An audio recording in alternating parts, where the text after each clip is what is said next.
Hey Wonder Why fans, welcome back to the channel. Today, we're tackling a big topic that's been in the spotlight recently. What is the future of transgender athletes in competitive sports? It's a complex and evolving issue, so let's explore it together.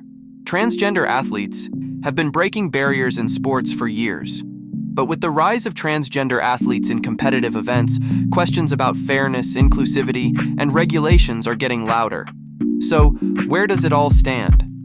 On one hand, supporters say that transgender athletes should be able to compete in the category that matches their gender identity. After all, sports should be about inclusivity, right? The idea is that everyone should have the chance to compete and succeed, regardless of their gender identity. However, the issue becomes a lot trickier when we talk about fairness. You see, some critics argue that transgender women may have physical advantages in certain sports, such as strength or endurance, due to the higher levels of testosterone typically present in males. These concerns have led to debates about whether transgender women have an unfair advantage in sports like track and field, weightlifting, and even swimming, where physical strength and endurance are key factors. But here's the thing. Many sporting organizations are trying to figure out fair ways to include transgender athletes.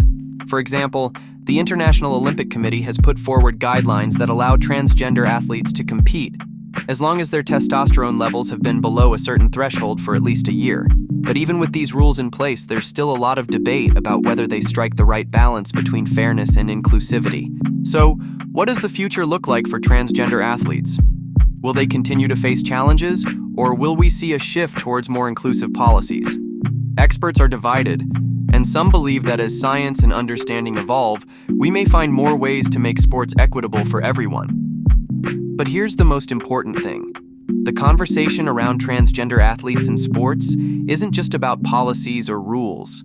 It's about respecting people's rights, recognizing their identities, and finding ways to make sports welcoming for everyone, no matter who they are. So, what do you think? Should transgender athletes compete in the category that aligns with their gender identity? How can we create fair and inclusive spaces in competitive sports for everyone? Drop your thoughts in the comments below. We'd love to hear your opinion. If you found this topic interesting, make sure to like, share, and subscribe for more discussions about the big questions of our time. Stay curious, and we'll see you next time on Wonder Why.